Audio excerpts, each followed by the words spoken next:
ਪਿਆਰੇ ਕਿਸਾਨ ਵੀਰੋ, ਮੈਂ ਹਾਂ ਰਣਜੀਤ ਸਿੰਘ ਚੌਹਾਨ ਤੇ ਲੈ ਕੇ ਹਾਜ਼ਰ ਹਾਂ ਤੁਹਾਡੇ ਲਈ ਤੁਹਾਡਾ ਮਨਪਸੰਦ ਪ੍ਰੋਗਰਾਮ ਮੇਰਾ ਪਿੰਡ ਮੇਰੇ ਖੇਤ। ਦੋਸਤੋ, ਅੱਜ ਦੇ ਇਸ ਪ੍ਰੋਗਰਾਮ ਦਾ ਵਿਸ਼ਾ ਹੈ ਖਾਰੇ ਪਾਣੀ ਦੇ ਵਿੱਚ ਮੱਛੀ ਪਾਲਣਾ।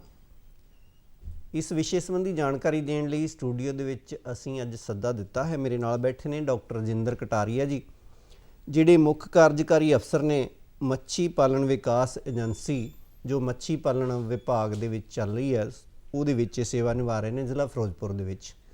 ਇਹਨਾਂ ਤੋਂ ਅਸੀਂ ਸਾਰੀ ਜਾਣਕਾਰੀ ਹਾਸਲ ਕਰਾਂਗੇ ਕਿ ਖਾਰੇ ਪਾਣੀ ਦੇ ਵਿੱਚ ਮੱਛੀ ਹੈ ਜਿਹੜੀ ਕੀ ਉਹ ਪਾਲੀ ਜਾ ਸਕਦੀ ਹੈ, ਜੇ ਪਾਲੀ ਜਾ ਸਕਦੀ ਹੈ ਤਾਂ ਉਹ ਕਿਵੇਂ ਪਾਲੀ ਜਾਣੀ ਹੈ। ਸੋ ਇਹ ਸਾਰੀ ਵਿਸਥਾਰ ਨਾਲ ਜਾਣਕਾਰੀ ਦੇਣਗੇ। ਦੋਸਤੋ, ਤੁਸੀਂ ਵੀ ਸਾਡੇ ਨਾਲ ਜੁੜ ਸਕਦੇ ਹੋ ਕਿਉਂਕਿ ਪ੍ਰੋਗਰਾਮ ਸਿੱਧੇ ਤੌਰ 'ਤੇ ਤੁਹਾਡੇ ਲਈ ਪ੍ਰਸਾਰਿਤ ਕੀਤਾ ਜਾ ਰਿਹਾ ਹੈ। ਸਾਡੇ ਫ਼ੋਨ ਨੰਬਰਾਂ ਦੇ ਰਾਹੀਂ ਤੁਸੀਂ ਸਾਨੂੰ ਕਾਲ ਕਰ ਸਕਦੇ ਹੋ। ਸਾਡੇ ਫ਼ੋਨ ਨੰਬਰ ਨੋਟ ਕਰ ਲਵੋ, 0181 281 42 61। दूसरा फ़ोन नंबर है 0181 281 42 64। दोस्तों, सानू तुहाड़ियां फ़ोन कॉल्स का इंतज़ार रहेगा। आए हुए मेहमान तो इस विषय संबंधी जानकारी लैनी शुरू करते हैं। डॉक्टर रजिंदर कटारिया जी, तुहाडा स्वागत है साडे प्रोग्राम मेरा पिंड मेरे खेत दे विच। सब तो पहलां जे असीं गल करिए मच्छी पालन धंधे दी, सो पंजाब दे विच इस वेले इस धंधे की की स्थिति है, थोड़ा जिहा इहदे संबंधी विस्तार नाल चानना पाओ। बहुत बहुत शुक्रिया डॉक्टर चौहान जी। जिस तरह पंजाब एक खेतीबाड़ी प्रधान सूबा है, पंजाब ने हरी क्रांति दे विच मल्लां मारियां, पंजाब के किसानां ने फिर वाइट रेवोल्यूशन दे विच चिट्टी क्रांति विच भी, ते हुण समा चल रहा है नीली क्रांति दा, जिस दे विच मच्छी पालन दा धंधा बड़ी ही उत्साहपूर्वक तरीके दे नाल कीता जा रहा है। और तकरीबन 30,000 एकड़ रकबा जो है इस समय मच्छी पालन के अधीन पंजाब दे विच चल रहा है। बड़ी सफलतापूर्वक साडे किसान जो हैं हर तरह की जमीन दे विच ये किता कर रहे हैं। और इस समय इसनूं होर प्रफुल्लित करन लई मानयोग मुख मंत्री जी पूरे साडे इस विभाग दे नाल हर तरह दे नाल वो सहयोग दे के नवीं स्कीमां नवीं टैकनीक्स नूं हर किसान तक पहुँचाने दे विच बहुत सहाई हो रहे हैं। इस करके लगता इंज है कि ये इस समय खेतीबाड़ी दे नाल सह धंधा ना होके इस समय मुख्य धंधा बनना जा रहा है। पंजाब दे विच बहुत सारे किसान अगे आ रहे हैं मच्छी पालन। बिल्कुल डॉक्टर रजिंदर कटारिया जी, बहुत वधिया तुसीं दस्सिया कि 30,000 एकड़ दे विच जिहड़ी इस वेले पंजाब दे विच मच्छी पाली जाती है। आउण वाले समय दे विच इहदा होर भी अगे टीचा आ कि वधाया जावे ये रकबा। सो वधिया गल है कि नीली क्रांति वाल पंजाब दे कदम वध रहे हैं। जे असीं गल करिए अज दे विषय दी, जिवें साडा अज दा विषय ही है डॉक्टर साहब कि खारा पानी, ਉਹਦੇ ਵਿੱਚ ਅਸੀਂ मच्छी पालनी है। सो खारे पानी तो पहला ये दसो कि की भाव है तुहाडा? खारे पानी तो भाव यही है कि वैसे जो साडे पंजाब दे विच मच्छी पाली जा रही सी वो है मिठे पानी दी फ्रैश वाटर फिशिज़, पर हुण जो साडी ये बैल्ट है मुक्तसर साहब, फाजिलका, फरीदकोट, बठिंडा, मानसा और ये वाली जो बैल्ट है इस दे विच फिरोजपुर भी ऐड हुंदा है। ये इस बैल्ट दे विच बहुत सारिया जमीनां साडियां खारे पानी दे तहत आंदियां ने जिथे साडी फसल दी उत्पादन बहुत घट है। इस करके मानयोग मुख मंत्री साहब ने भी ये ध्यान दे विच आया जदों ते एक वधिया मच्छी पालन दे धंधे नूं उत्साहित करन लई जिथे किसानां दी खेतीबाड़ी ईवन जीरो अर्निंग लैंड सीगी और सेम वाली जमीनां वाटरलॉग्ड एरिया जिथे कई सालों तो कुछ भी नहीं होया सी, उन्हां जमीनां दे विच भी खारे पानी वाली जमीनां विच भी इस समय मच्छी पालन का धंधा बड़े सफलतापूर्वक किया जा रहा है। खारे पानी तो भाव है कि जिथे शोरा कलर और जिहड़े लूण की मात्रा जिहड़ी है साल्ट की मात्रा वध जाती है और जो फसल है उत्थे बहुत घट या नामात्र होंदी है और किसान जो है वो हतोत्साहित होके निराश होके कई सालों तो बेकार हो रहे हैं और इहदे करके बहुत नुकसान हो रहा सी। पर हुण मच्छी पालन का धंधा इन्हां इलाकों दे विच बड़ी सफलतापूर्वक साडे किसान कर रहे हैं और ये इलाका इंज लगता है कि सारे इलाकों तो वध के इस समय इहदे विच मच्छी पाली जाएगी। और जिवें जिवें किसान अगे आ रहे हैं और ट्रेनिंग लैके बड़े वधिया ढंग दे नाल कर रहे हैं, तो ऐदा लगता है कि हुण ये एरिया भी अछूता नहीं रहना जिथे मच्छी पालन का धंधा जो है वो सफलतापूर्वक ना किया जा सके। जी डॉक्टर कटारिया जी, बहुत वधिया तुसीं विस्तार नाल दस्सिया कि खारा पानी जो साडी मालवे बैल्ट दा सी जिथे पानी सेम दा भी सी ते खारा भी सी जमीन दोज पानी, सो उत्थे भी मच्छी पालनी शुरू कर दित्ती है। ਇਹਦੇ ਨਾਲ ਜਿਹੜੇ ਕਿਸਾਨ ਸੀ ਜਿਨ੍ਹਾਂ ਦੀ ਜ਼ਮੀਨਾਂ ਬੇਕਾਰ ਹੋ ਗਈਆਂ ਸੀ ਉਹ ਵੀ ਇਸ ਧੰਦੇ ਵੱਲ ਨੂੰ ਆ ਕੇ ਵਧੀਆ ਮੁਨਾਫਾ ਲੈ ਰਹੇ ਨੇ। ਸੋ ਬਹੁਤ ਵਧੀਆ ਗੱਲ ਹੈ ਕਿ ਸਾਡੇ ਪੰਜਾਬ ਦਾ ਇਹੋ ਜਿਹਾ ਇਲਾਕਾ ਅਣਛੋਇਆ ਇਲਾਕਾ ਸੀ ਜਿੱਥੇ ਮੱਛੀ ਪਾਲਣ ਧੰਦਾ ਅੱਜ ਤੱਕ ਸ਼ਾਇਦ ਨਹੀਂ ਸੀ ਹੋਇਆ, ਸੋ ਹੁਣ ਹੋਣ ਲੱਗ ਗਿਆ। ਡਾਕਟਰ ਕਟਾਰੀਆ ਜੀ, ਜੇ ਅਸੀਂ ਗੱਲ ਕਰੀਏ ਸੇਮ ਵਾਲੇ ਪਾਣੀ ਦੀ, ਕੀ ਇਹ ਵੀ ਖਾਰਾ ਹੀ ਹੁੰਦਾ ਆ? ਇੱਥੇ ਵੀ ਮੱਛੀ ਪਾਲਣੀ ਸੰਭਵ ਆ? ਇਹ ਵੀ ਦੱਸੋ ਕਿ ਜਿਹੜੀਆਂ ਫਰੈਸ਼ ਵਾਟਰ ਦੇ ਵਿੱਚ ਕਿਸਮਾਂ ਪਾਲੀਆਂ ਜਾਂਦੀਆਂ ਸੀ ਕਿ ਉਹੀ ਇਹਦੇ ਵਿੱਚ ਪਾਲੀਆਂ ਜਾਣੀਆਂ ਨੇ? ਇੱਥੇ ਮੈਂ ਆਪ ਜੀ ਨੂੰ ਇਹ ਗੱਲ ਸਪਸ਼ਟ ਕਰਨਾ ਚਾਹੁੰਦਾ ਹਾਂ ਕਿ ਜੋ ਸੇਮ ਵਾਲਾ ਇਲਾਕਾ ਹੈ ਉੱਥੇ ਵੀ ਇਸ ਸਮੇਂ ਇਹੋ ਵਾਲੀਆਂ ਕਿਸਮਾਂ ਬੜੀਆਂ ਕਾਮਯਾਬ ਚੱਲ ਰਹੀਆਂ ਨੇ ਔਰ ਉਹਦਾ ਕਾਰਨ ਇਹੀ ਹੈ ਕਿ ਉਹਦੇ ਵਿੱਚ ਕੁਝ ਪਾਣੀ ਅਸੀਂ ਮਿਕਸ ਕਰਦੇ ਹਾਂ, ਨਹਿਰ ਦਾ ਪਾਣੀ, ਗਰਾਊਂਡ ਵਾਟਰ ਘੱਟ ਯੂਜ਼ ਕਰਦੇ ਹਾਂ ਜਿੱਥੇ ਬਹੁਤ ਜ਼ਿਆਦਾ ਖਾਰਾਪਨ ਹੈ, ਜਿੱਥੇ ਕਾਫੀ ਦੇਰ ਤੋਂ ਸੇਮ ਹੈ। ਪਰ ਉੱਥੇ ਜਿੱਥੇ 25-30 ਸਾਲ ਤੋਂ ਕੁਝ ਨਹੀਂ ਹੋ ਰਿਹਾ ਸੀ, ਉਹਨਾਂ ਜ਼ਮੀਨਾਂ ਵਿੱਚ ਜਿਵੇਂ ਪਿੰਡ ਸ਼ਜਰਾਣਾ ਵਿਖੇ 35-40 ਸਾਲ ਤੋਂ ਜੋ ਸੇਮ ਸੀ, ਉੱਥੇ ਬਿਲਕੁਲ ਕਰੀਬ 500 ਏਕੜ ਜ਼ਮੀਨ ਜਿਹੜੀ ਹੈ ਬਿਲਕੁਲ ਬੇਕਾਰ ਪਈ ਸੀ। ਉੱਥੇ ਇੱਕ ਵਧੀਆ ਸਕੀਮ ਦੇ ਰਾਹੀਂ, ਸਪੈਸ਼ਲ ਸਕੀਮ ਦੇ ਕੇ ਉੱਥੇ 100 ਏਕੜ ਇੱਕੋ ਹੀ ਪਿੰਡ ਦੇ ਵਿੱਚ ਉਤਸ਼ਾਹਿਤ ਕਰਨ ਵਾਸਤੇ ਉਹਨਾਂ ਨੂੰ ਡੈਮੋਨਸਟ੍ਰੇਸ਼ਨ ਪ੍ਰੋਜੈਕਟ ਦੇ ਰੂਪ ਦੇ ਵਿੱਚ ਲਿਆ ਗਿਆ ਔਰ ਅੱਜ ਸਾਡੇ ਕਿਸਾਨ ਵੀਰ ਉੱਥੇ ਵੀ ਵਧੀਆ, ਇਸ ਤੋਂ ਪਹਿਲੇ ਵੀ ਜੋ ਹੈ 50 ਏਕੜ ਦੇ ਕਰੀਬ ਤਲਾਬ ਬਣੇ ਜੋ ਕਿ ਪਿਛਲੇ ਸਾਲ ਬਣੇ ਸੀ ਔਰ ਉਹਨਾਂ ਦੇ ਵਿੱਚੋਂ ਵਧੀਆ ਆਮਦਨ ਲੈ ਕੇ ਉਹ ਕਿਸਾਨ ਅੱਜ ਆਪਣੀ ਜ਼ੁਬਾਨੀ ਦੱਸਦੇ ਹਨ। ਚਾਹੇ ਉਹ CM ਸਾਹਿਬ ਉੱਥੇ ਪਹੁੰਚੇ, ਉਹਨਾਂ ਨੇ ਆਪਣੀ ਜ਼ੁਬਾਨੀ ਦੱਸਿਆ ਕਿ ਅਸੀਂ ਇਹਨਾਂ ਜ਼ਮੀਨਾਂ ਦੇ ਵਿੱਚੋਂ 60,000 ਤੋਂ ਲੈ ਕੇ 1 ਲੱਖ ਰੁਪਏ ਪ੍ਰਤੀ ਏਕੜ ਕਰੀਬ 35 ਤੋਂ 40 ਸਾਲ ਬਾਅਦ ਅਸੀਂ ਕੋਈ ਫਸਲ ਦੇਖੀ ਹੈ ਜੋ ਕਿ ਮੱਛੀ ਦੇ ਧੰਦੇ ਵਿੱਚੋਂ ਸਾਨੂੰ, ਮੱਛੀ ਪਾਲਣ ਦੇ ਧੰਦੇ ਵਿੱਚੋਂ ਇਹ ਇਨਕਮ ਹੋਈ ਹੈ। ਅੱਜ ਤੱਕ ਅਸੀਂ 35 ਤੋਂ 40 ਸਾਲ ਤੱਕ ਇਸ ਜ਼ਮੀਨ ਤੋਂ ਕੁਝ ਵੀ ਨਹੀਂ ਕੱਢ ਸਕੇ ਸੀ। ਤੋਂ ਇਸ ਤੋਂ ਭਾਵ ਇਹ ਹੈ ਕਿ ਇਹਨਾਂ ਜ਼ਮੀਨਾਂ ਦੇ ਵਿੱਚ ਲਗਾਤਾਰ ਮੁਕਤਸਰ ਸਾਹਿਬ ਦੇ ਵਿੱਚ ਵੀ, ਫਾਜ਼ਿਲਕਾ ਵਿੱਚ ਵੀ, ਹੋਰ ਵੀ ਨਾਲ ਦੇ ਇਲਾਕੇ ਜਿਹੜੇ ਸਾਡੇ ਜ਼ਿਲ੍ਹੇ ਫਰੀਦਕੋਟ ਦੇ ਵਿੱਚ ਹਨ, ਉਹਨਾਂ ਦੇ ਵਿੱਚ ਵੀ ਇਹ ਵਾਲੀਆਂ ਕਿਸਮਾਂ ਜੋ ਸਾਡੀਆਂ ਮਿੱਠੇ ਪਾਣੀ ਦੇ ਵਿੱਚ ਜਿਵੇਂ ਕਿ ਰੋਹੂ, ਕਤਲਾ, ਮ੍ਰਿਗਲ, ਗ੍ਰਾਸ ਕਾਰਪ ਤੇ ਕਾਮਨ ਕਾਰਪ, ਇਹ 5 ਕਿਸਮਾਂ ਇਹਦੇ ਵਿੱਚ ਸਫਲਤਾਪੂਰਵਕ ਚੱਲ ਰਹੀਆਂ ਹਨ ਔਰ ਜੋ ਗਰੋਥ ਹੈ ਵਧੀਆ ਉਹ ਰੋਹੂ ਔਰ ਕਤਲਾ ਦੀ ਵੀ ਹੋ ਰਹੀ ਹੈ, ਮਰਾਕ ਵੀ ਠੀਕ ਹੈ, ਕਾਮਨ ਕਾਰਪ ਬੜੇ ਵਧੀਆ ਢੰਗ ਨਾਲ ਪਾਲੀ ਜਾ ਰਹੀ ਹੈ। ਇਸ ਕਰਕੇ ਮੇਰੇ ਕਹਿਣ ਤੋਂ ਭਾਵ ਇਹ ਹੈ ਕਿ ਅਗਰ ਕੋਈ ਕਿਸਾਨ ਇਹਨਾਂ ਜ਼ਮੀਨਾਂ ਦੇ ਵਿੱਚ ਵੀ ਮੱਛੀ ਪਾਲਣ ਦਾ ਧੰਦਾ ਕਰਨਾ ਚਾਹੁੰਦਾ ਹੈ ਤਾਂ ਬੜੀ ਆਸਾਨੀ ਦੇ ਨਾਲ ਇਹਨਾਂ ਜ਼ਮੀਨਾਂ ਦੇ ਬਿਲਕੁਲ। ਡਾਕਟਰ ਸਾਹਿਬ ਇੱਕ ਫੋਨ ਕਾਲਰ ਆਪਣੇ ਨਾਲ ਜੁੜ ਗਏ ਨੇ, ਪਹਿਲਾਂ ਲੈ ਲਈਏ ਆਪਾਂ phone call. Hello hello hello ਜੀ ਜੀ, ਤੁਹਾਡਾ ਸਵਾਗਤ ਹੈ ਜੀ ਪ੍ਰੋਗਰਾਮ ਦੇ ਵਿੱਚ। ਹਾਂਜੀ ਸਾਡੀ ਸਾਡੀ ਹਾਂਜੀ ਮੱਛੀ ਪਾਲਣ ਬਾਰੇ ਬੋਲਦਾ ਜੀ, ਖਾਰੇ ਪਾਣੀ ਦੀਆਂ ਮੱਛੀਆਂ ਫੜ ਸਕਦੀਆਂ ਜੀ? ਬਿਲਕੁਲ ਜਗਸੀਰ ਸਿੰਘ ਜੀ, ਮਾਨਸਾ ਤੋਂ ਤੁਸੀਂ ਯਾਦ ਕੀਤਾ। ਤੁਹਾਨੂੰ ਪਹਿਲਾਂ ਵੀ ਜੇ ਤੁਸੀਂ ਮੈਨੂੰ ਲੱਗਦਾ ਪ੍ਰੋਗਰਾਮ ਲੇਟ ਦੇਖਣਾ ਸ਼ੁਰੂ ਕੀਤਾ, ਡਾਕਟਰ ਸਾਹਿਬ ਨੇ ਵਿਸਥਾਰ ਨਾਲ ਦੱਸਿਆ ਕਿ ਖਾਰੇ ਪਾਣੀ ਦੇ ਵਿੱਚ ਹੀ। ਹੋਰ ਤਾਂ ਨਹੀਂ ਤੁਹਾਡਾ ਕੋਈ ਸਵਾਲ? ਹੋਰ ਸਵਾਲ ਸਾਡੀ ਇੱਕ ਵੀ ਪਿੰਡ ਮੇਰਾ ਬਾਜੇ ਵਾਲੀ ਸਾਡੀ ਹੈ, ਪੁੱਛਣਾ ਵੀ ਕੋਈ ਸਬਸਿਡੀ ਕਿੰਨੀ ਹੈ ਇਹ ਤੇ ਬਿਲਕੁਲ ਇਹਦਾ ਜਵਾਬ ਅਸੀਂ ਜਗਸੀਰ ਸਿੰਘ ਜੀ ਜ਼ਰੂਰ ਲੈਂਦੇ ਹਾਂ ਡਾਕਟਰ ਸਾਹਿਬ ਤੋਂ। ਤੇ ਤੁਹਾਡਾ ਜਿਹੜਾ ਪਹਿਲਾ ਸਵਾਲ ਸੀ, ਖਾਰੇ ਪਾਣੀ ਦੇ ਵਿੱਚ ਵੀ ਜ਼ਰੂਰ ਮੱਛੀ ਪਾਲੀ ਜਾ ਸਕਦੀ ਹੈ। ਡਾਕਟਰ ਸਾਹਿਬ ਨੇ ਹੁਣੇ ਸਾਨੂੰ ਦੱਸਿਆ ਆ ਕਿ ਇਹਦੇ ਨਾਲ ਪਾਣੀ ਜ਼ਰੂਰ ਮਿਕਸ ਕਰਨਾ ਪਊ ਸਾਨੂੰ ਨਹਿਰ ਦਾ ਥੋੜ੍ਹਾ ਜਿਹਾ, ਸੋ ਉਹਦੇ ਨਾਲ ਅਸੀਂ ਇਹਦੇ ਵਿੱਚ ਵੀ ਮੱਛੀ ਪਾਲਣ ਸ਼ੁਰੂ ਕਰ ਸਕਦੇ ਹਾਂ। ਸੋ ਆਪਾਂ ਡਾਕਟਰ ਸਾਹਿਬ ਇਹਨਾਂ ਦੇ ਸਵਾਲ ਦੇ ਜਵਾਬ ਦੇ ਵਿੱਚ ਕੀ ਕਹਿਣਾ ਚਾਹੋਗੇ? ਤੋ ਚੌਹਾਨ ਸਾਹਿਬ ਇੱਦਾਂ ਹੈ ਕਿ ਮੱਛੀ ਪਾਲਣ ਦਾ ਧੰਦਾ ਜਿਵੇਂ ਪਹਿਲੇ ਹੀ ਸਪਸ਼ਟ ਕੀਤਾ ਗਿਆ ਕਿ ਖਾਰੇ ਪਾਣੀ ਵਾਲੇ ਜ਼ਮੀਨਾਂ ਵਿੱਚ ਵੀ ਹੁਣ ਬੜੀ ਸਫਲਤਾਪੂਰਵਕ ਕੀਤਾ ਜਾ ਰਿਹਾ ਹੈ। ਜਿੱਥੇ ਜੋ ਸੈਲਿਨਿਟੀ ਹੈ ਉਹ ਕਾਫੀ ਜ਼ਿਆਦਾ ਹੈ, ਉੱਥੇ ਪਾਣੀ ਮਿਕਸ ਕਰਨ ਦੀ ਜ਼ਰੂਰਤ ਪੈਂਦੀ ਹੈ ਔਰ ਅਗਰ ਸੈਲਿਨਿਟੀ ਬਹੁਤ ਜ਼ਿਆਦਾ ਨਹੀਂ ਹੈ ਤਾਂ ਗਰਾਊਂਡ ਵਾਟਰ ਵੀ ਸਾਡੇ ਕਿਸਾਨ ਯੂਜ਼ ਕਰਕੇ ਇਹਨਾਂ ਖਾਰੇ ਪਾਣੀ ਵਾਲੀਆਂ ਜ਼ਮੀਨਾਂ ਦੇ ਵਿੱਚ ਸਫਲਤਾਪੂਰਵਕ ਮੱਛੀ ਪਾਲਣ ਕਰ ਰਹੇ ਹਨ ਔਰ ਕਰੀਬ 60,000 ਤੋਂ ਲੈ ਕੇ 1 ਲੱਖ ਰੁਪਏ ਪ੍ਰਤੀ ਏਕੜ ਦੀ ਆਮਦਨ ਵੀ ਲੈ ਰਹੇ ਹਨ। ਇਸ ਦੇ ਬਹੁਤ ਸਾਰੇ ਜੋ ਤਲਾਬ ਹਨ, ਅਗਰ ਕੋਈ ਦੇਖਣਾ ਚਾਹੁੰਦਾ ਹੈ ਤਾਂ ਫਾਜ਼ਿਲਕਾ ਦੇ ਜੋ ਹੈ ਬਾਦਰ ਖੇੜਾ, ਅਬੋਰ ਵਿਖੇ ਔਰ ਘੱਗਾ, ਇਸ ਤਰ੍ਹਾਂ ਦੇ ਰੱਤਾ ਖੇੜਾ, ਕਰੀਬ 6-7 ਪਿੰਡ ਇਹੋ ਜਿਹੇ ਨੇ ਜਿਨ੍ਹਾਂ ਦੇ ਵਿੱਚ ਤਕਰੀਬਨ 100 ਏਕੜ ਦੇ ਤਲਾਬ ਜੋ ਹਨ ਖਾਰੇ ਪਾਣੀ ਵਾਲੀ ਜ਼ਮੀਨਾਂ 'ਚ ਸਫਲਤਾਪੂਰਵਕ ਇਸ ਸਮੇਂ ਚਲਾਏ ਜਾ ਰਹੇ ਹਨ।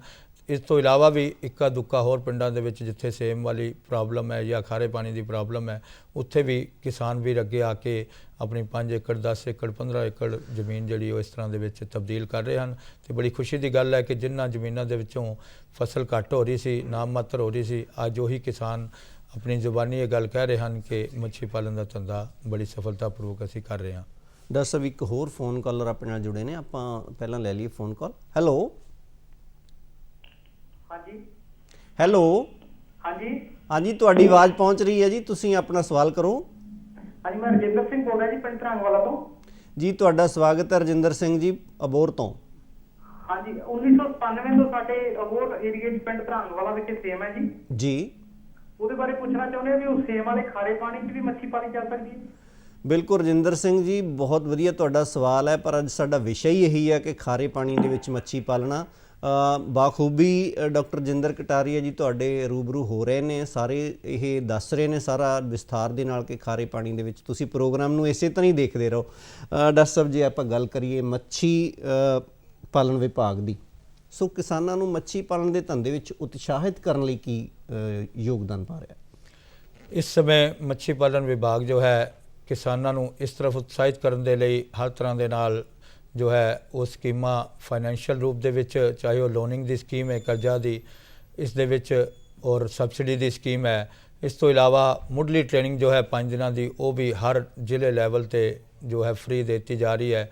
ਪ੍ਰਸਾਰ ਸੇਵਾਵਾਂ ਦੇ ਵਿੱਚ ਵੀ ਹਰ ਜੋ ਹੈ ਬਲਾਕ ਲੈਵਲ ਤੇ, ਤਹਿਸੀਲ ਲੈਵਲ ਤੇ ਜ਼ਿਲ੍ਹਾ ਲੈਵਲ ਤੇ ਅਵੇਅਰਨੈਸ ਕੈਂਪ ਵੀ ਲਗਾਏ ਜਾ ਰਹੇ ਹਨ ਤਾਂ ਕਿ ਕਿਸਾਨ ਵੀਰ ਜੋ ਹਨ ਆਪਣੀ ਇਹਨਾਂ ਜ਼ਮੀਨਾਂ ਦੇ ਵਿੱਚੋਂ ਜਿੱਥੋਂ ਖਾਰੇ ਪਾਣੀ ਦੀ ਜ਼ਮੀਨਾਂ 'ਚ ਜਿੱਥੇ ਕੁਝ ਨਹੀਂ ਹੋ ਰਿਹਾ ਸੀ ਉਹ ਵੀ ਤਬਦੀਲ ਕਰ ਸਕਣ। ਉਸ ਦੇ ਲਈ ਐਗਜ਼ੀਬਿਸ਼ਨਸ ਵੀ ਲਗਾਏ ਜਾ ਰਹੇ ਹਨ ਔਰ ਲੋਕਾਂ ਦੇ ਨਾਲ ਇਸ ਰੂਪ ਦੇ ਵਿੱਚ ਇਕੱਠੇ ਕੈਂਪ ਜੋ ਡੇਅਰੀ ਵਿਭਾਗ ਦੇ ਨਾਲ ਮਿਲ ਕੇ, ਐਨੀਮਲ ਹਸਬੈਂਡਰੀ ਦੇ ਨਾਲ ਮਿਲ ਕੇ ਔਰ ਰੂਰਲ ਵਿਭਾਗ ਦੇ ਨਾਲ ਮਿਲ ਕੇ ਜਿਤਨੇ ਵੀ ਨੇ ਕੈਂਪ, ਉਹਨਾਂ ਦੇ ਵਿੱਚ ਸਪੈਸ਼ਲੀ ਲੋਕਾਂ ਨੂੰ ਇਹ ਦੱਸਿਆ ਜਾ ਰਿਹਾ ਹੈ ਕਿ ਇਹਨਾਂ ਜ਼ਮੀਨਾਂ ਦੇ ਵਿੱਚ ਵੀ ਮੱਛੀ ਪਾਲਣ ਦਾ ਧੰਦਾ ਜੋ ਹੈ ਬੜੀ ਸਫਲਤਾਪੂਰਵਕ ਕੀਤਾ ਜਾ ਸਕਦਾ ਹੈ। ਇਸ ਤੋਂ ਇਲਾਵਾ ਮੱਛੀ ਦਾ ਜੋ ਪੂੰਗ ਹੈ, ਜੋ ਆਧਾਰ ਹੁੰਦਾ ਹੈ ਕਿਸੇ ਵੀ ਬਿਜ਼ਨਸ ਦਾ, ਜੋ ਰਾ ਮਟੀਰੀਅਲ ਹੈ ਉਹ ਹੈ ਮੱਛੀ ਦਾ ਪੂੰਗ, ਔਰ ਉਹ ਵੀ ਵਧੀਆ ਕੁਆਲਿਟੀ ਦਾ ਸਬਸਿਡਾਈਜ਼ ਰੇਟਾਂ ਤੇ ਸਾਡੇ ਜ਼ਿਲ੍ਹਾ ਲੈਵਲ ਤੇ ਜੋ ਫਾਰਮ ਬਣੇ ਹਨ ਉਹਨਾਂ ਦੇ ਵਿੱਚੋਂ ਸਰਕਾਰੀ ਗਵਰਨਮੈਂਟ ਸੀਡ ਫਾਰਮ, ਇਸ ਤੋਂ ਇਲਾਵਾ ਕੁਝ ਪ੍ਰਾਈਵੇਟ ਹੈਚਰੀਜ਼ ਵੀ ਬੜੇ ਵਧੀਆ ਚੱਲ ਰਹੀਆਂ ਨੇ, ਉਹਨਾਂ ਤੋਂ ਸਰਟੀਫਾਈਡ ਸੀਡ ਜੋ ਹੈ ਅਗਰ ਕਿਸੇ ਮੱਛੀ ਪਾਲਣ ਅਫਸਰ ਦੀ ਰਿਕਮੈਂਡੇਸ਼ਨ ਜਾਂ ਮੱਛੀ ਪ੍ਰਸਾਰ ਅਫਸਰ ਜਾਂ ਸਹਾਇਕ ਡਾਇਰੈਕਟਰ ਜਾਂ ਮੁੱਖ ਕਾਰਜਕਾਰੀ ਅਫਸਰ ਦੀ ਜੋ ਹੈ ਉਹ ਰਿਕਮੈਂਡੇਸ਼ਨ ਨਾਲ ਪਾਇਆ ਜਾਵੇ ਤਾਂ ਮੈਨੂੰ ਨਹੀਂ ਲੱਗਦਾ ਕਿ ਕਿਸੇ ਤਰ੍ਹਾਂ ਦੀ ਵੀ ਉਹ ਫਸਲ ਤੋਂ ਘੱਟ ਆਮਦਨ ਦੇਵੇ ਤੇ ਬਹੁਤ ਵਧੀਆ ਢੰਗ ਦੇ ਨਾਲ ਅਸੀਂ ਇਹ ਬਿਲਕੁਲ ਡਾਕਟਰ ਰਜਿੰਦਰ ਕਟਾਰੀਆ ਜੀ, ਮਹਿਕਮਾ ਮੱਛੀ ਪਾਲਣ ਜਿਹੜਾ ਆ ਇਹ ਟੋਆ ਪੁੱਟਣ ਤੋਂ ਲੈ ਕੇ, ਕਹਿਣ ਦਾ ਭਾਵ ਜਾਂ ਟ੍ਰੇਨਿੰਗ ਦੇਣ ਤੋਂ ਲੈ ਕੇ ਕਿਸਾਨ ਵੀਰ ਨੂੰ ਉਹਦੀ ਪੂਰੀ ਮੱਛੀ ਦਾ ਸਾਰਾ ਬੀਜ ਪਾਉਣਾ, ਉਹਦੀ ਵਾਧੇ ਦੀ ਸਟੇਜ ਤੱਕ ਸਾਰੀ ਜਾਣਕਾਰੀ ਹੈ ਜਿਹੜੀ ਉਹ ਆਪਣਾ ਵਿਭਾਗ ਹੈ ਜਿਹੜਾ ਮੱਛੀ ਪਾਲਣ ਉਹ ਕਿਸਾਨਾਂ ਨੂੰ ਦਿੰਦਾ ਆ। ਸੋ ਲੋੜ ਹੈ ਸਾਡੇ ਕਿਸਾਨ ਵੀਰਾਂ ਨੂੰ ਅੱਗੇ ਵਧਣ ਦੀ ਤੇ ਅੱਗੇ ਆ ਕੇ ਤੁਹਾਡੇ ਮਹਿਕਮੇ ਦੇ ਨਾਲ ਸੰਪਰਕ ਕਰਨ ਦੀ। ਡਾਕਟਰ ਰਜਿੰਦਰ ਕਟਾਰੀਆ ਜੀ, ਕਿਸੇ ਵੀ ਕਿਸਾਨ ਵੀਰ ਨੇ ਕੰਮ ਸ਼ੁਰੂ ਕਰਨਾ ਹੋਵੇ, ਕਿੰਨੇ ਕੁ ਕੰਮ ਤੋਂ ਸ਼ੁਰੂ ਕਰੇ ਤੇ ਕਿਹਨੂੰ ਮਿਲੇ, ਇਹਦੇ ਬਾਰੇ ਥੋੜ੍ਹਾ ਜਿਹਾ ਸਾਡੇ ਵਿਸਥਾਰ ਨਾਲ ਕਿਸਾਨ ਵੀਰਾਂ ਨੂੰ ਦੱਸੋ। ਬਹੁਤ ਵਧੀਆ ਸਵਾਲ ਹੈ ਕਿਉਂਕਿ ਸਭ ਤੋਂ ਪਹਿਲੇ ਤੇ ਸਾਨੂੰ ਇਹ ਪਤਾ ਹੋਣਾ ਚਾਹੀਦਾ ਕਿ ਇਹ ਧੰਦਾ ਜਿਹੜਾ ਹੈ ਕਿੰਨੀ ਘੱਟੋ ਘੱਟ ਜ਼ਮੀਨ ਦੇ ਵਿੱਚ ਕਾਮਯਾਬੀ ਦੇ ਲੈਵਲ ਤੇ ਪਹੁੰਚ ਸਕਦਾ ਹੈ ਤੇ ਉਸ ਦੇ ਲਈ ਸਾਡਾ ਮਹਿਕਮਾ ਰਿਕਮੈਂਡ ਕਰਦਾ ਹੈ ਕਿ ਜੇਕਰ ਸਾਡੇ ਕੋਲੇ ਜ਼ਮੀਨ ਠੀਕ ਹੈ ਇਸ ਰੂਪ ਦੇ ਵਿੱਚ ਕਿ ਸਾਡੇ ਕੋਲੇ 10 ਏਕੜ ਤੇ ਘੱਟੋ ਘੱਟ 2.5 ਏਕੜ ਜ਼ਮੀਨ ਦੇ ਵਿੱਚੋਂ 1 ਹੈਕਟੇਅਰ ਦਾ ਯੂਨਿਟ ਅਸੀਂ ਵਾਇਬਲ ਜਿਹੜਾ ਹੈ ਉਹ ਗਿਣਦੇ ਹਾਂ ਕਿ ਅਗਰ ਕੋਈ ਕਿਸਾਨ ਵੀਰ ਚਾਹੇ ਤਾਂ 1 ਹੈਕਟੇਅਰ 2.5 ਏਕੜ ਦੇ ਵਿੱਚੋਂ ਸਟਾਰਟ ਕਰੇ ਤਾਂ ਕਿ ਉਹਦੇ ਖਰਚੇ ਘੱਟ ਜਾਣ। ਜੇਕਰ ਉਹ 1 ਏਕੜ ਵੀ ਕਰਨਾ ਚਾਹੇ ਤਾਂ ਕਰ ਸਕਦਾ ਹੈ, ਪਰ ਉਸ ਦੇ ਨਾਲ ਉਸ ਦੇ ਖਰਚੇ ਤੇ ਉਸ ਦੀ ਜਿਹੜੀ ਮੈਨੇਜਮੈਂਟ ਦੀ ਜਿਹੜੀ ਹੈ ਸੁਪਰਵਿਜ਼ਨ ਦੀ ਉਹ ਉਨੀ ਰਹਿੰਦੀ ਹੈ। ਇਸ ਕਰਕੇ ਘੱਟੋ ਘੱਟ 2.5 ਏਕੜ ਔਰ ਵੱਧ ਤੋਂ ਵੱਧ ਕੋਈ ਵੀ ਕਿਸਾਨ ਅਗਰ ਜਿੰਨਾ ਮਰਜ਼ੀ ਕਰ ਸਕਦਾ। ਔਰ ਸਾਡੇ ਕਿਸਾਨ ਵੀਰ ਇਸ ਸਮੇਂ 20-25 ਏਕੜ ਤੋਂ ਲੈ ਕੇ 40-50 ਏਕੜ ਤੱਕ ਵੀ ਜੋ ਹੈ ਸਾਡੀਆਂ ਲੇਡੀਜ਼ ਜੋ ਹਨ, ਬੀਬੀਆਂ ਵੀ ਇਸ ਰੂਪ ਦੇ ਵਿੱਚ, ਕਿਉਂਕਿ ਇਸ ਦੇ ਵਿੱਚ ਘੱਟ ਮਿਹਨਤ, ਘੱਟ ਰਿਸਕ ਅਤੇ ਘੱਟ ਜੋ ਹੈ ਉਹ ਲੇਬਰ ਦੇ ਨਾਲ ਇਸ ਦੇ ਵਿੱਚ ਮੁਨਾਫਾ ਵੀ ਜ਼ਿਆਦਾ ਹੋਣ ਕਰਕੇ ਕੋਈ ਮਿਹਨਤ ਨਹੀਂ ਕਰਨੀ ਪੈਂਦੀ ਜ਼ਿਆਦਾ, ਪਰ ਇਸ ਦੀ ਸੰਭਾਲ ਜੋ ਹੈ ਦੇਖਭਾਲ ਕਰਨੀ ਪੈਂਦੀ ਹੈ ਜੋ ਸਮੇਂ ਸਿਰ ਸਾਡੇ ਮਹਿਕਮੇ ਦੀ ਰਿਕਮੈਂਡੇਸ਼ਨ ਨੂੰ ਮੰਨ ਕੇ ਜਿਹੜੇ ਕਿਸਾਨ ਵੀਰ ਇਹ ਧੰਦਾ ਕਰ ਰਹੇ ਹਨ ਉਹ ਬਹੁਤ ਵਧੀਆ ਆਪਣੇ ਜ਼ਮੀਨ ਦੇ ਵਿੱਚੋਂ ਮੱਛੀ ਪਾਲਣ ਦੇ ਵਿੱਚੋਂ ਮੁਨਾਫਾ ਕਮਾ ਰਹੇ ਹਨ। ਤੇ ਮੈਂ ਇਹੀ ਕਹਾਂਗਾ ਕਿ ਅਗਰ ਕਿਸੇ ਨੇ ਇਹ ਸਟਾਰਟ ਕਰਨਾ ਹੈ ਤੇ ਘੱਟੋ ਘੱਟ 2.5 ਏਕੜ ਦਾ ਪ੍ਰੋਜੈਕਟ ਜਿਹੜਾ ਹੈ। ਬਿਲਕੁਲ ਡਾਕਟਰ ਰਜਿੰਦਰ ਕਟਾਰੀਆ ਜੀ, ਇੱਕ ਫੋਨ ਕਾਲਰ ਆਪਣੇ ਨਾਲ ਜੁੜ ਗਏ ਨੇ। ਹੈਲੋ ਹੈਲੋ ਹੈਲੋ ਹਾਂਜੀ ਸਰ ਗੁਰਮੁਖ ਸਿੰਘ ਬੋਲਦਾ ਜੀ। ਗੁਰਮੁਖ ਸਿੰਘ ਜੀ ਬੋਲੋ, ਤੁਹਾਡਾ ਸਵਾਲ ਕੀ ਹੈ? ਹੈਲੋ ਹੈਲੋ ਜੀ ਕਿਹੜਾ ਸਰ ਮੈਂ ਡਾਕਟਰ ਸਾਹਿਬ ਨੂੰ ਪੁੱਛਣਾ ਚਾਹੁੰਦਾ ਸਾਡੇ ਪਿੰਡ ਛੱਪੜ ਆ ਪਿੰਡ ਕਿਹੜਾ ਜੀ? ਰੀਮਾਬਾਦ ਗੁਰਦਾਸਪੁਰ ਤੋਂ ਬੋਲਦੇ ਸਰ। ਅੱਛਾ ਜੀ।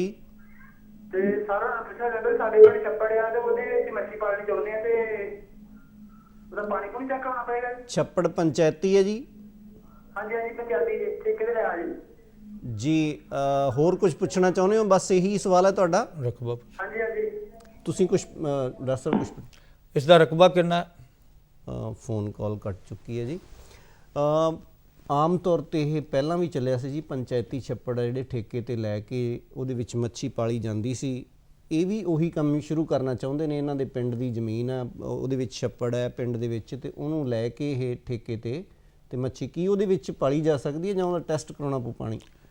ਮੱਛੀ ਪਾਲਣ ਦਾ ਧੰਦਾ ਬੜੀ ਸਫਲਤਾਪੂਰਵਕ ਪੰਚਾਇਤੀ ਤਲਾਬਾਂ ਵਿੱਚ ਵੀ ਚੱਲ ਰਿਹਾ ਹੈ, ਪਰ ਇਸ ਨੂੰ ਪਹਿਲੇ ਜੋ ਹੈ ਪਾਣੀ ਟੈਸਟ ਕਰਾਉਣ ਦੀ ਜ਼ਰੂਰਤ ਇਸ ਕਰਕੇ ਪੈਂਦੀ ਹੈ ਕਿ ਕਈ ਵਾਰ ਪਾਣੀ ਜੋ ਹੈ ਬੜੀ ਦੇਰ ਤੋਂ ਖੜਾ ਹੁੰਦਾ ਹੈ ਇਹਨਾਂ ਤਲਾਬਾਂ ਦੇ ਵਿੱਚ, ਔਰ ਉਹਦੇ ਵਿੱਚ ਜੋ ਆਰਗੈਨਿਕ ਮੈਟਰ ਹੈ, ਗਾਰ ਹੈ, ਉਹ ਕਾਫੀ ਜ਼ਿਆਦਾ ਜੋ ਹੈ ਇਕੱਠੀ ਹੋ ਜਾਂਦੀ ਹੈ, ਜਿਸ ਦੇ ਨਾਲ ਕੁਝ ਅਜਿਹੀਆਂ ਗੈਸਿਸ ਨੇ, ਕਾਰਬਨ ਮੋਨੋਆਕਸਾਈਡ, ਸਲਫਰ ਡਾਈਆਕਸਾਈਡ ਵਗੈਰਾ, ਜਿਹੜੀਆਂ ਮੱਛੀ ਪਾਲਣ ਦੇ ਧੰਦੇ ਨੂੰ ਨੁਕਸਾਨ ਪਹੁੰਚਾਉਂਦੀਆਂ ਨੇ।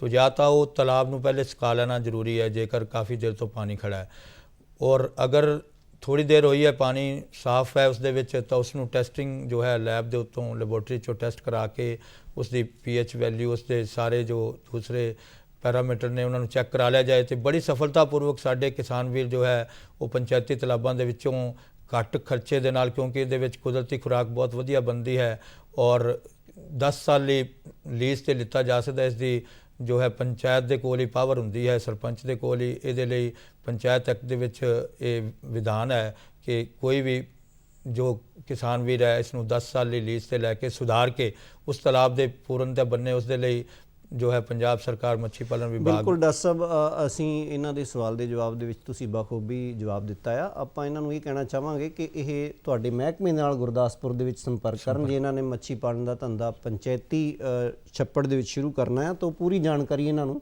ਦੇਣਗੇ। ਤਾਂ ਕਿੱਥੋਂ ਬੀਜ ਲੈਣਾ, ਤਾਂ ਕਿਵੇਂ ਵੀ ਇਹਨਾਂ ਨੇ ਸ਼ੁਰੂ ਕਰਨਾ, ਉਹ ਸਾਰੀ ਜਾਣਕਾਰੀ ਇਹਨਾਂ ਨੂੰ ਵਿਸਥਾਰ ਨਾਲ ਗੁਰਦਾਸਪੁਰ ਤੋਂ ਮੱਛੀ ਪਾਲਣ ਵਿਭਾਗ ਦੇ ਵਿੱਚੋਂ ਮਿਲ ਸਕਦੀ ਹੈ। ਡਾਕਟਰ ਸਾਹਿਬ ਜੀ, ਅਸੀਂ ਗੱਲ ਕਰੀਏ ਖੜੇ ਪਾਣੀ ਦੀ, ਕਿਉਂਕਿ ਆਮ ਤੌਰ 'ਤੇ ਛੱਪੜਾਂ ਦੇ ਵਿੱਚ ਜਿਨ੍ਹਾਂ ਦੇ ਵਿੱਚ ਅਸੀਂ ਮੱਛੀ ਪਾਲਦੇ ਹਾਂ ਪਾਣੀ ਖੜਾ ਰਹਿੰਦਾ ਆ, ਉਹ ਹਿਲਦਾ ਨਹੀਂ ਪਾਣੀ, ਜਾਂ ਕੀ ਇਹ ਉਹਦੇ ਵਿੱਚ ਉਹਨੂੰ ਹਿਲਾਉਣਾ ਜ਼ਰੂਰੀ ਹੈ? ਕਈ ਵਾਰੀ ਦੇਖਦੇ ਹਾਂ ਅਸੀਂ ਫੁਹਾਰੇ ਲੱਗੇ ਹੁੰਦੇ ਆ ਪਾਣੀ ਦੇ ਵਿੱਚ, ਉਹ ਜ਼ਰੂਰੀ ਨੇ ਉਹ? ਇਹ ਜੋ ਆਕਸੀਜਨ ਦੀ ਮਾਤਰਾ ਦੇ ਨਾਲ ਸਿੱਧਾ ਸੰਬੰਧ ਹੈ ਮੱਛੀ ਪਾਲਣ ਦਾ ਕਿ ਜਿੰਨਾ ਪਾਣੀ ਗਰਮ ਉਨਾ ਆਕਸੀਜਨ ਘੱਟ ਹੁੰਦੀ ਹੈ, ਤੇ ਪਾਣੀ ਨੂੰ ਅਗਰ ਜਿੰਨਾ ਠੰਡਾ ਕੀਤਾ ਜਾਏ ਉਨੀ ਆਕਸੀਜਨ ਦੀ ਮਾਤਰਾ। ਤੇ ਮੱਛੀ ਪਾਲਣ ਦੇ ਧੰਦੇ ਵਿੱਚ ਦੋ ਚੀਜ਼ਾਂ ਬੜੀਆਂ ਇੰਪੋਰਟੈਂਟ ਨੇ, ਪਹਿਲੀ ਹੈ ਆਕਸੀਜਨ ਦੀ ਔਰ ਦੂਸਰੀ ਹੈ ਖੁਰਾਕ ਦੀ। ਅਗਰ ਇਹ ਦੋਨੋਂ ਚੀਜ਼ਾਂ ਪੂਰੀਆਂ ਕਰ ਲਈਆਂ ਜਾਣ ਤੇ ਇਹਨੂੰ ਇੰਟੈਂਸਿਵ ਫਿਸ਼ ਕਲਚਰ ਦੇ ਰੂਪ ਦੇ ਵਿੱਚ ਵੀ, ਸੰਘਣੀ ਮੱਛੀ ਪਾਲਣ ਦੇ ਰੂਪ ਦੇ ਵਿੱਚ ਵੀ ਬਦਲਿਆ ਜਾ ਸਕਦਾ ਹੈ, ਯਾਨੀ ਘੱਟ ਜ਼ਮੀਨ ਦੇ ਵਿੱਚੋਂ ਜ਼ਿਆਦਾ ਇਨਕਮ ਲਈ ਜਾ ਸਕਦੀ ਹੈ। ਤੇ ਉਸ ਦੇ ਲਈ ਏਰੀਏਸ਼ਨ ਕਰਨੀ, ਪਾਣੀ ਨੂੰ ਹਿਲਾਉਣਾ ਕਿਸੇ ਰੂਪ ਦੇ ਵਿੱਚ, ਫੁਹਾਰੇ ਲਗਾ ਕੇ, ਏਰੀਏਟਰ ਲਗਾ ਕੇ, ਉਸ ਦੇ ਵਿੱਚ ਵੀ ਮਹਿਕਮਾ ਸਬਸਿਡੀ ਦੇ ਰਿਹਾ ਹੈ। ਬਿਲਕੁਲ ਡਾਕਟਰ ਸਾਹਿਬ, ਮੈਂ ਤੁਹਾਡੇ ਤੋਂ ਲਾਸਟ ਸਵਾਲ ਇਹੀ ਪੁੱਛਣਾ ਚਾਹੂੰਗਾ ਸਬਸਿਡੀ ਦਾ, ਕਿਉਂਕਿ ਕਿਸਾਨ ਵੀਰ ਧੰਦਾ ਤਾਂ ਹਰ ਇੱਕ ਕਰ ਲੈਣਗੇ, ਥੋੜ੍ਹੀ ਜਿਹੀ ਜੇ ਉਹਨਾਂ ਦੀ ਸਰਕਾਰ ਵੱਲੋਂ ਮਦਦ ਹੋ ਜਾਂਦੀ ਹੈ ਤਾਂ ਸੋਨੇ ਦੇ ਉੱਤੇ ਸੁਹਾਗਾ ਹੋ ਜਾਂਦਾ ਆ।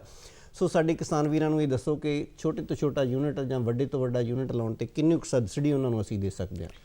ਪੰਜਾਬ ਸਰਕਾਰ ਵੱਲੋਂ ਇਸ ਸਮੇਂ ਜੋ ਹੈ 1 ਹੈਕਟੇਅਰ ਤਾਲਾਬ ਦੇ ਵਾਸਤੇ ਜੋ ਕੋਈ ਨਵੀਂ ਪੁਟਾਈ ਕਰਨਾ ਚਾਹੁੰਦਾ ਹੈ ਉਸ ਦੇ ਲਈ ਸਾਰੇ ਪੰਜਾਬ ਦੇ ਵਿੱਚ ਜੋ ਪਹਿਲੇ ਸਕੀਮ ਚੱਲ ਰਹੀ ਹੈ ਉਹ ਹੈ 3.5 ਲੱਖ ਰੁਪਇਆ ਹੈਕਟੇਅਰ ਦੀ ਕੋਸਟ ਹੈ, ਔਰ ਉਸ ਦੇ ਵਿੱਚੋਂ 20% ਸਬਸਿਡੀ ਜੋ ਹੈ ਉਹਨਾਂ ਨੂੰ ਦਿੱਤੀ ਜਾਂਦੀ ਹੈ ਪੁਟਾਈ ਦੇ ਲਈ। ਨਾਲ ਹੀ ਜੋ ਹੈ ਇਨਪੁਟਸ ਦੀ ਵੀ 1 ਸਾਲ ਦੇ ਲਈ ਜੋ ਹੈ ਫੀਡ ਦੀ, ਖੁਰਾਕ ਦੀ, ਉਹ ਵੀ ਸਬਸਿਡੀ ਦਿੱਤੀ ਜਾ ਰਹੀ ਹੈ।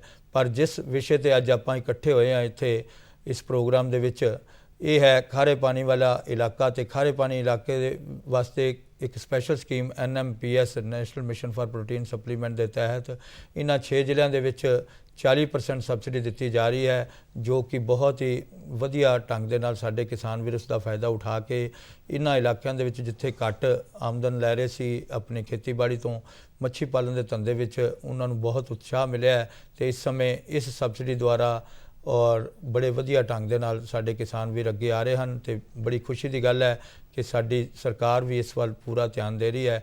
ਔਰ ਇਸ ਸਮੇਂ ਚਾਈਨਾ ਦੇ ਵਿੱਚ ਵੀ ਬਾਦਲ ਸਾਹਿਬ ਨੇ ਇੱਕ ਸਾਡੇ ਫਾਰਮਰਸ ਦਾ ਟੂਰ ਲੈ ਕੇ ਇਸ ਨੂੰ ਹੋਰ ਉਤਸ਼ਾਹਿਤ ਨਵੀਆਂ ਟੈਕਨੀਕਾਂ ਦੇ ਵਾਸਤੇ ਇਹ ਵੀ ਕੰਮ ਕੀਤਾ ਹੈ ਕਿ ਉੱਥੋਂ ਦੀ ਟੈਕਨੋਲੋਜੀ ਨੂੰ ਵੀ ਇੱਥੇ ਹੋਰ ਉਤਸ਼ਾਹਿਤ ਕੀਤਾ ਜਾਏ ਤਾਂ ਕਿ ਸਾਡੇ ਕਿਸਾਨ ਵੀ ਜਿੱਥੇ ਪਹਿਲੇ 6 ਟਨ ਪ੍ਰਤੀ ਹੈਕਟੇਅਰ ਤੋਂ